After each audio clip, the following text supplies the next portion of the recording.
هو أنا قريب ولا بعيد عن باب المقبرة؟ وناس كتير قوي بتسأل أو بتتكلم أو انضحك عليها بفكرة أو أنت قريب من الباب ولا بعيد عن الباب. وده دوري اللي أنا جاي أكلم فيه حضرتك النهاردة. فلو بتشوفني من على اليوتيوب أو من على الفيسبوك، اشترك في القناة، فعل الجرس، تابع الصفحة، وابعت الفيديو ده لأي حد بيحفر لعل وعسى. هو أنا قريب ولا بعيد عن باب المقبرة يا صديقي؟ سؤال ناس كتير جدا، 99% و9 من الناس اللي بتحفر بتسأل السؤال ده أو حفر بناء على رد السؤال ده. فاضل لك نص متر، فاضل لك متر، فاضل لك 30 سنتي، طب الحاجة الفلانية بينها وبين الباب كام؟ دي الأسئلة المشاعة، واللي 90% من اللي بيحفر حفر على اقتناع معين، واللي هو من الشقفة دي أو من طبقة الدفن دي اللي انت بتقولوا عليها طبقة دفن، أو من الحجر ده، أو من مش عارف من الرمل ده، أو من أي شيء بتلاقيه في الأرض الطينية أو في الرملية أو في الجبلية. تسأل تقول فاضل لي كام على الباب، فاضل لي كام على المدخل. امتى أسأل السؤال ده؟ لما أكون جوه المقبرة. طب امتى أقول فاضل قد ايه على الباب، أو الباب هتلاقيه في اتجاه ايه، أو بيني وبين الباب ايه؟ امتى؟ لما أكون جوه المقبرة وعندي أشياء أساسية أو ثابتة داخل المقبرة. زي، خليني بس أجيبها لك من الأول عشان تفهم التفصيل الأول. بس حضرتك تقصد ايه بالباب؟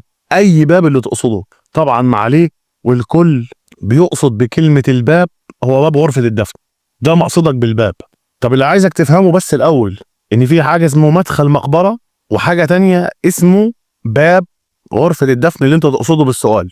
باب غرفة الدفن هو اللي انت حضرتك بتقول عليه ممكن يبقى على 100 متر و200 متر ومش عارف 50 متر و70 متر و20 متر و30، باب غرفة الدفن.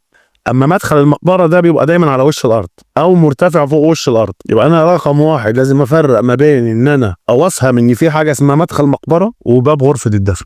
امتى يا ريس اسأل سؤال انا قريب ولا بعيد عن الباب او في حاجة زي كده او لا؟ هكلمك في الطينة. انت راجل حفرت لقيت مباني، لما دخلت جوه المباني دي اكتشفت ان هي عمارة جنائزية، اذا مقبرة، وانت دلوقتي مثلا في سرداب جنائزي. هنا لما تقول اللي انا قلته ده دلوقتي، اقول انا من السرداب الجنائزي في اخره مثلا، في اوله، هكلمك بالبلد اهو، في شماله، في يمينه، تحته، فوقه، ده راجع لايه؟ راجع للعماره الجنائزيه اللي انا موجود جواها. وطبعا غرفه تختلف عن ممر، تختلف عن بير، تختلف عن اي شيء تاني. انا بديك مثال. طب انا لو في الجبل، الرمله زي الطينه برضه. طب لو انا في الجبل، انت هنا اقول انا قريب ولا بعيد لما ابقى جوه غرفه واتاكد ان الغرفه دي اسمها مثلا صاله الاعمده، واللي هو دخلت لقيت فيها اعمده منحوته موجوده في كده، وشايف قدامي مثلا مفيش حاجه تانية في الغرفه، وان المداخل مثلا يعني مخفيه. انا جوه صاله الاعمده ده اقول الركن الفلاني او في الجزء الفلاني من صاله الاعمده المفروض الاقي مداخل، يا اما سرداب جنائزي يا اما بير. ما ينفعش بقى وانا نازل في طينه وقابلت شقفايه وحجر وقالب طوب يقوم واحد داخل عشان مصلحه او سبوبه يقول لك 30 سنتي على الباب، ونص متر على الشباك، وربع متر شمال، ونص متر يمين. ومفيش حاجه اسمها شمال ويمين، ومفيش حاجه اسمها روح شروق الشمس وعكس شروق الشمس، مفيش الكلام ده. امتى اسال عن الاتجاهات؟ برضو لما اكون داخل المقبره، واللي هو انا عديت بالمرحله الاولى، اكتشاف المدخل ودخول المدخل الاساسي اللي هيدخلني سواء للمغاره او لغرفه او لباهو او لصاله عرض او لصاله توزيع او لصاله اعمده او لفناء.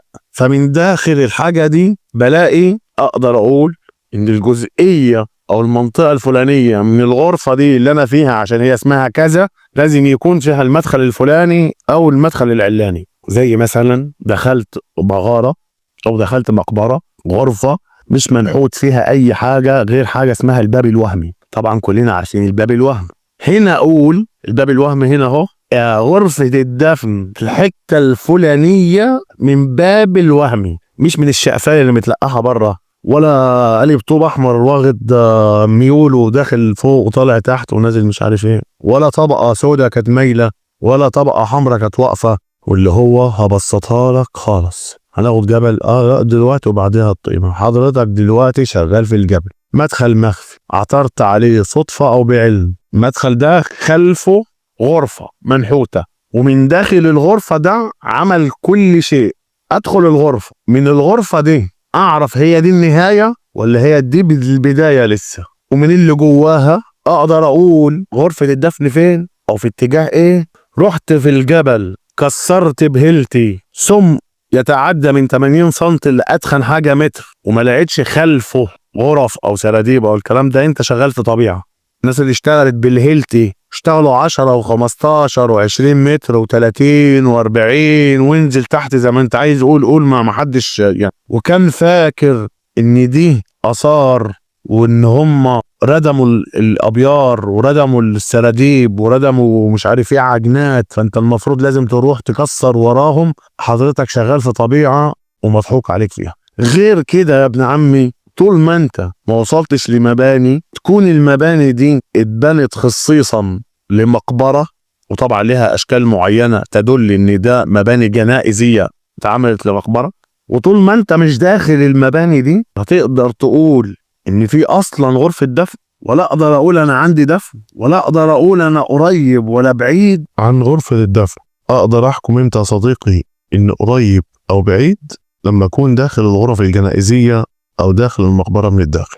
اما لا شقفاية ولا عظماية ولا فحم ولا صدف ولا طبقة سوداء ولا طبقة خضراء ولا رمل ولا اي شيء اقدر اقول عليه هنا في اثار، او انا قريب من الباب او قريب من المقبرة من الاساس. وارجع اقول لك ان الكلام ده برضو ينطبق يا صديقي على الاتجاهات، واللي هو يا صديقي ما ينفعش استخدم الاتجاهات الا على اسس او داخل المقبرة او داخل العمارة الجنائزية. استخدامي للاتجاهات بيكون بعد معرفتي لنوع الدفن والعقيدة يا صديقي. وارجع اقول لك اني مش اي مبنى تحت الارض هو المقبرة او لكنز يا ابن عمي. وارجع اقول لك يا صديقي ان كل ده مخالف للقانون ويعاقب عليه القانون يا صديقي. لو عجبك الفيديو يا ابن عمي شيره، اشترك في القناة، تابع الصفحة، وابعت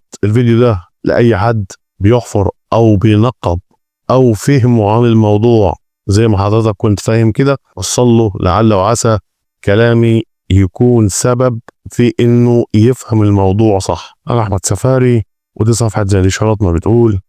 والسلام عليكم.